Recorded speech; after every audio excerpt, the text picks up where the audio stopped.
Hello to everyone. आज हम लो MH के बारे में आपसे बात करना चाहते हैं।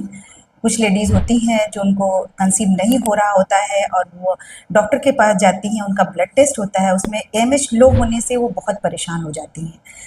तो आपको आज पता होना चाहिए कि लो एमएच का मतलब इनफर्टिलिटी नहीं होता है। आपको जैसे लो एमएच आपको क्या बताता है? लो एमएच आपकी एक की क्वांटिटी बताता है, यानी कि आपके ओवरी में कितने अंडे हैं ये शो करता है, लेकिन उसकी क्वालिटी नहीं शो करता है।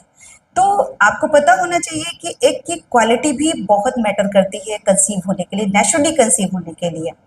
अगर आप नहीं कंसीव कर पा रहे हैं तो और भी चीज़ें हो सकती हैं जिसकी वजह से आप कंसीव नहीं कर पा रहे हैं। जैसे आपको यूट्राइन हेल्थ के बारे में पता होना चाहिए कि आपका यूट्रस सही है, आपका फैलोपियन ट्यूब सही है, आपका हार्मोनल ऐसे सही होना चाहिए, सारे हार्मोन्स आपके बैलेंस है या नहीं है, और उसके साथ साथ स्पर्म की क्वालिटी, मेल पार्टनर का स्पर्म कैसा है, उसकी मोटेलिटी कैसी है, उसकी मॉर्फोलॉजी कैसी है, ये भी पता होना चाहिए।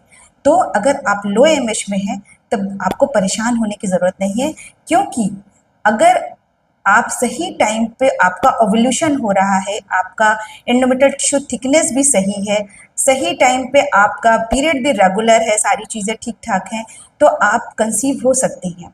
क्योंकि प्रेगनेंसी के लिए सिर्फ एक एग की ज़रूरत होती है। अगर एक एग भी अच्छी क्वालिटी का हो और सही टाइम पे उसका ओव्यूलेशन हो, सही टाइम पे उसका जो है फॉलिकल सही टाइम पे रप्चर कर रहा हो, सही टाइम पे ओव्यूलेशन हो रहा हो, अगर एंडोमेट्रियल टिश्यू थिकनेस सही है और सारे पैरामीटर जो इनफर्टिलिटी के होते हैं वो सारी चीज़ें सही हैं, तो आप लो एमएच पे भी कंसीव कर सकती हैं। तो आपको बिल्कुल घबराने की ज़रूरत नहीं है, टेंशन लेने की ज़रूरत नहीं है, अपने डॉक्टर के पास जाने की ज़रूरत है और कुछ फर्टिलिटी सपोर्टर की ज़रूरत होती है जिससे आप नेचुरली कंसीव कर सकती हैं। Thank you.